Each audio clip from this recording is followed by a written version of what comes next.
Fala pessoal, tudo bem? Olha, hoje a gente vai mergulhar fundo numa das ferramentas de segurança eu diria, mais inteligentes do ecossistema da Microsoft.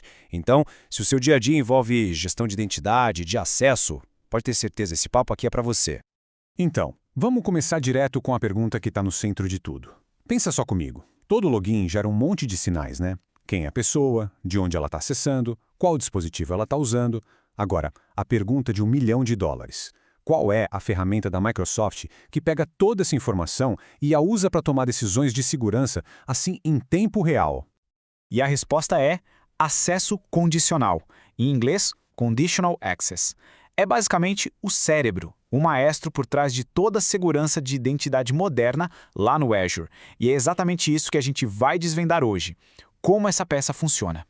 Mas calma lá. Antes da gente falar da solução, a gente precisa entender bem o problema que ela resolve, certo? A forma como a gente protegeu os nossos dados mudou, e mudou muito. Aqueles modelos antigos simplesmente não dão mais conta do recado.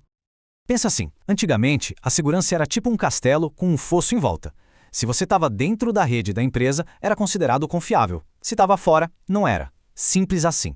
Só que hoje, com nuvem, trabalho remoto, acesso de qualquer lugar, esse fosso, essa muralha, simplesmente sumiu. E o que ficou no lugar? A identidade. Hoje, a identidade da pessoa que está tentando acessar é o novo perímetro. É a nossa primeira e talvez a mais importante linha de defesa. E é exatamente aí que o acesso condicional entra em jogo. Ele é a resposta para esse desafio super moderno. E para a gente entender o conceito de um jeito bem fácil, vamos a uma analogia que eu acho fantástica. A gente não tá falando de um porteiro comum que só olha o crachá e libera. Não, não. Pensa mais num segurança de balada, sabe? Mas um segurança super inteligente que não olha só a sua identidade, ele olha a situação toda. A hora que a pessoa chegou, se ela parece suspeita, se tá na lista, para só então decidir se ela pode entrar e, mais importante, o que ela precisa fazer para provar que é de confiança. Ok, agora falando um pouco mais tecnicamente, o acesso condicional funciona com uma lógica bem direta. É tudo baseado em declarações do tipo se então.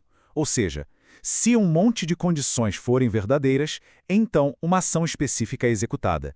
É uma lógica simples na sua essência, mas o poder que isso tem na prática é absurdo. Beleza? Então vamos mergulhar de cabeça nessa lógica. Como a gente viu, tudo se resume a duas partes fundamentais. Os sinais que são analisados, essa é a parte do C, e as decisões que são tomadas com base neles, que é a parte do então. Então vamos começar com o céu. O que são esses sinais que a política fica de olho? Bom, tem várias coisas. O usuário ou o grupo que está tentando logar, claro. A localização do IP é um lugar comum ou suspeito. O dispositivo, ele é conhecido pela empresa. Ele está em conformidade com as regras de segurança, o aplicativo que a pessoa quer acessar. E aqui vem a cereja do bolo, a detecção de risco em tempo real. Isso é incrível, porque pode pegar atividades suspeitas no exato momento em que elas estão acontecendo. E como isso funciona na prática, no dia a dia? O fluxo é bem rápido e direto. Primeiro, alguém tenta acessar alguma coisa. Imediatamente, o acesso condicional entra em ação como um detetive coletando todos aqueles sinais que a gente acabou de falar. E por fim, com base em toda essa análise, ele decide qual política aplicar. E o mais legal, isso acontece a cada login, de forma contínua e automática. Agora vamos para a segunda parte, o então. Depois de analisar todos os sinais, o que a política pode fazer? Bom, as opções são bem flexíveis. Ela pode, por exemplo, bloquear o acesso de vez, se o risco for muito alto. Fim de papo. Ou ela pode conceder o acesso, mas com algumas condições, tipo exigir uma autenticação multifator, o famoso MFA, ou forçar uma troca de senha na hora, ou até mesmo só permitir o acesso se o dispositivo estiver 100% em conformidade com as regras da empresa. Mas olha só, é muito importante entender que o acesso condicional não é só uma ferramentinha isolada. Ele é, na verdade, a peça-chave, o motor para colocar em prática uma filosofia de segurança muito, mas muito maior e mais moderna. E essa filosofia tem nome, é o modelo Zero Trust, ou Confiança Zero. O lema principal do Zero Trust é bem forte, presuma a violação. A ideia por trás disso é simples e poderosa. Chega de confiar cegamente em qualquer coisa ou pessoa só porque ela está dentro da rede. A nova regra é verificar tudo o tempo todo. Esse modelo de Zero Trust se apoia em 3 pilares principais. Primeiro, verificar explicitamente. Ou seja, cada acesso tem que ser validado, não importa de onde venha. Segundo, usar o acesso com o mínimo de privilégio possível. A pessoa só deve ter acesso àquilo que ela realmente precisa para fazer o trabalho dela, e nada mais. E terceiro, presumir a violação. A gente tem que projetar a segurança já pensando que um ataque vai acontecer, para minimizar o estrago. E adivinha qual é a ferramenta que faz tudo isso acontecer de forma prática e automatizada? Exato, o acesso condicional. Tá, a gente já entendeu a teoria, a filosofia, tudo isso é muito legal. Mas vamos para o mundo real.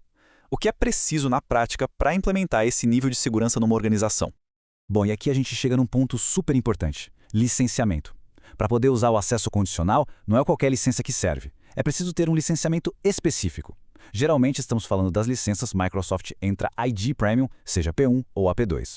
Alguns planos mais completos, como o Microsoft 365 Business Premium, o E3 ou E5, também já vem com ele incluído. Ou seja, é um recurso Premium que exige uma licença Premium para entregar uma segurança Premium. E para a gente fechar, eu queria deixar uma reflexão final. Hoje em dia, confiar só num usuário e senha é como ter aquele castelo medieval, mas deixar a ponte levadiça baixada e a porta principal escancarada. Não faz sentido. A segurança moderna precisa ser dinâmica, ela precisa entender o contexto e, acima de tudo, ela precisa ser condicional. A pergunta de verdade não é mais, será que a pessoa sabe a senha? E sim, será que todas as condições de agora são seguras o suficiente para a gente permitir esse acesso? Pensem nisso.